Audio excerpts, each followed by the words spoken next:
Welcome back to Vibrations and Manifestations. Today, we are diving deep into something that, let's be honest, we've all felt, that intense pressure to find our life's purpose. But what if we've been looking at it all wrong?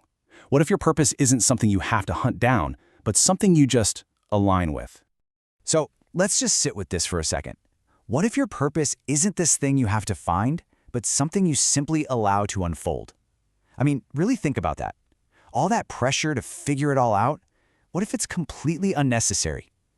This one little shift in how we see things, well, it changes everything about how we look at our journey.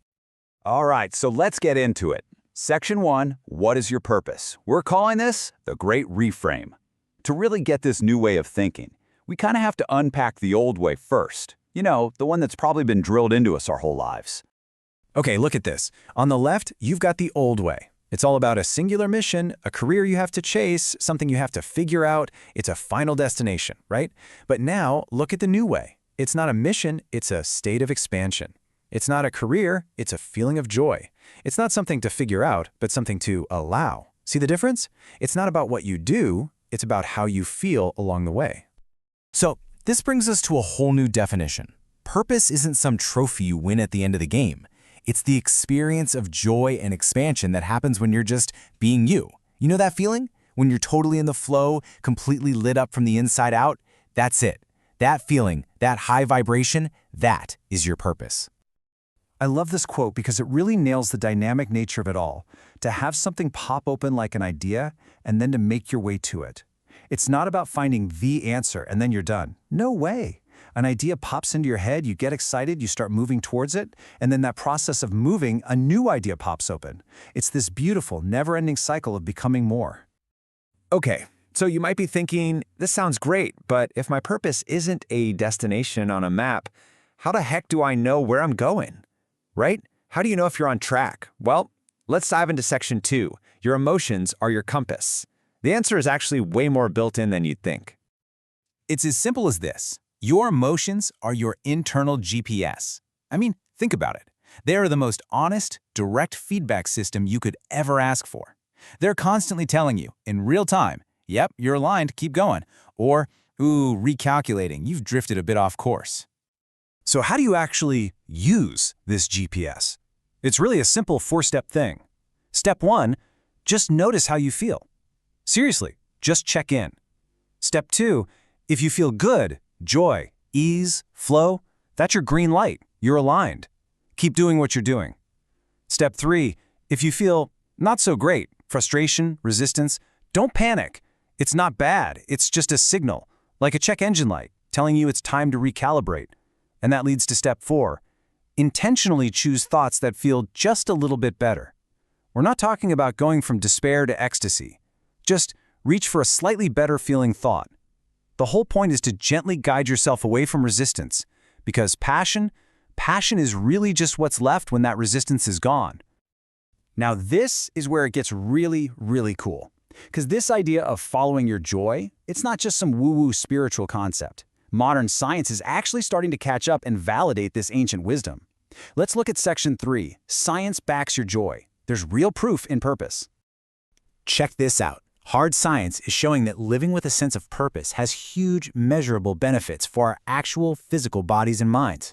It literally acts as a buffer against stress. It lowers your risk of heart disease. It helps you sleep better. And, no surprise, it's linked to greater life satisfaction and feeling more hopeful. This is real, tangible stuff.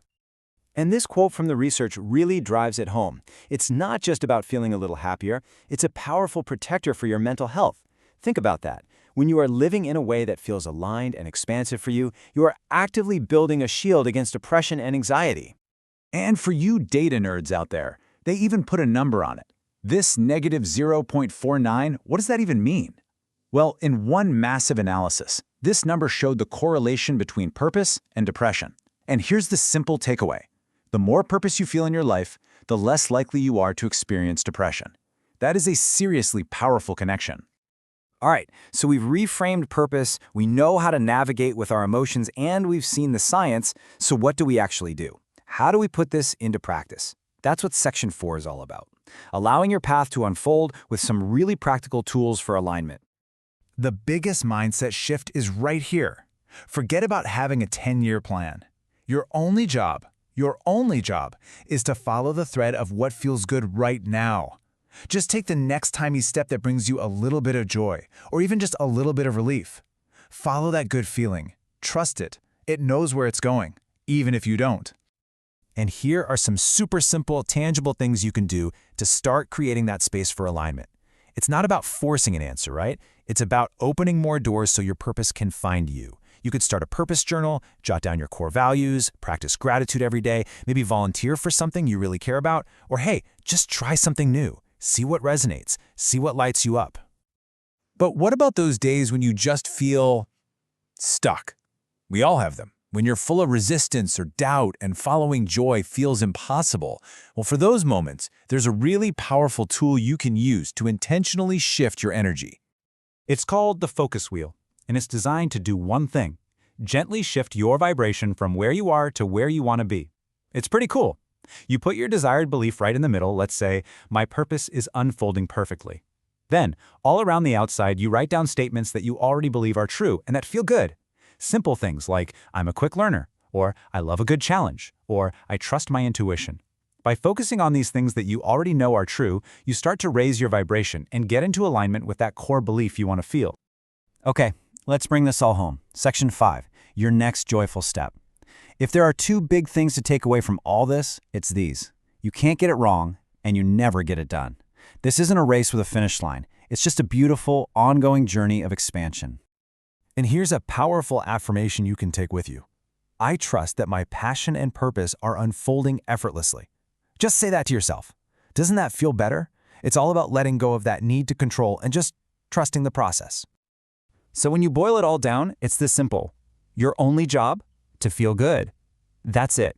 Your true north, your compass, it's joy. And your very next step, just take an inspired action. Whatever feels good and right from that place of alignment. So it's not about tomorrow or next year. It's about right here, right now. So I'll leave you with this question to really think about. What is one thing, just one small thing, you can do today that brings you joy? Because when you do that one thing, that's where you'll find it. Your purpose will meet you there. Thank you so much for joining me for this explainer. I really hope it serves you on your incredible journey of allowing. And hey, if you're ready for more of this, if you want to go even deeper, make sure you subscribe to the Vibrations and Manifestations podcast for our full-length episodes and conversations. We've got so much more to share.